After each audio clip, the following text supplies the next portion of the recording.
வணக்கம் நம்பளே, நான் உங்கள் ராஜன் பண்டிட் புதுடெல்லியிலேருந்து ஒரு மகிழ்ச்சிகரமான இடத்துலேருந்து இந்த வீடியோ உங்களுக்கு தர்றேன். இன்றைக்கி அஸ்வினி நட்சத்திரம், தேதி 21 மார்ச் 2026 சனிக்கிழமை.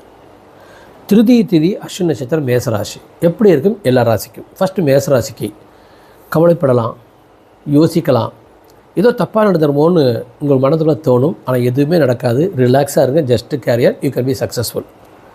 ரிஷபராசி பொறுத்த வரைக்கும் அதிகமாக டைம் எடுத்துக்குது, கவலைப்படுறீங்க, உடம்பு லைட்டாக டிஸ்டர்பாக இருக்குது, ரொம்ப யோசிக்கிறீங்க, நைட்டாக தூங்க மாட்டேங்கிறீங்க. மிதுன் ராசி பொறுத்த வரைக்கும் one of the best day of your life. எடுக்கிற முடியல ஜெயிக்கிறீங்க, பணம் லாபம் வெற்றி.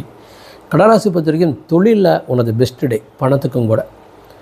சிம்மராசி பொறுத்த வரைக்கும் அறிவு திறமை ஜெயிக்குது, ஆனால் கொஞ்சம் மறதி ஏற்படுது. கன்னிராசி பொறுத்த வரைக்கும் சந்திராஷ்டமம், டைம் அதிகமாக எடுத்துக்குது, பணம் அதிகமாக செலவாகுது, கவலைப்படுறீங்க, ஆனால் ஒரு இம்மையாவது தப்பில்லை. துளாராசி பொறுத்த வரைக்கும் தொழில் லாபம், பெருத்த வெற்றி, புது உறவுகள், புது வாழ்க்கை.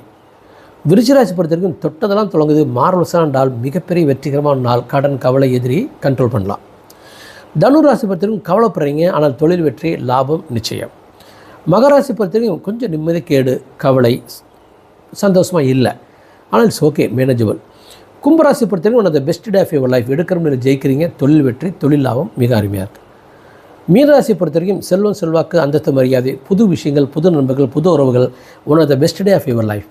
ஃபைன் நம்பரில் ஒரு பியூட்டிஃபுல் பலனுக்கு பிறகு ஒவ்வொரு நாளும் சித்தாந்தத்துக்கு வருவோம். சித்தாந்தங்க ரொம்ப ஈஸி. நீங்கள் முருகனை போய் அப்படியே குப்பர் அடிச்சு கும்பிடுங்க, பிள்ளையார் போய் 15 ரூபா காதை பிடிச்சிக்குங்க, கொடிமரத்தில் இருக்கிற இதில் காதில் சொல்லுங்கள். ஒன்றும் நடக்க போகிறதில்ல.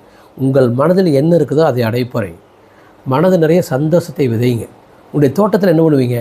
நல்ல காய்கறிகளை பயிர் பண்ணுவீங்க, நல்ல விஷயங்களை பயிர் பண்ணுவீங்க, தோட்டத்தை க்ளீனாக வச்சுக்கோங்க, அருமையான 2 கோம்பனாய் வளர்த்துவீங்க, அருமையான ஒரு பசுமாடு வச்சுக்குவீங்களா? அது மாதிரி உங்கள் மனது முழுவதும் நிம்மதியை வைத்துக்கொள்ளுங்கள், சந்தோஷத்தை வைத்துக்கொள்ளுங்கள். ஜாலியாக சந்தோஷமாக இருங்க. வாழ்க்கை அட்டகாசமாக தானாக மாறிடும். ஏழை அனைவரும் நடுத்தர குழம்பும் ஏழையும் கஷ்டப்படுறான். அதனால அவன் கஷ்டத்தை விதைத்து கஷ்டத்தை அறுவடை பண்ணுறான்.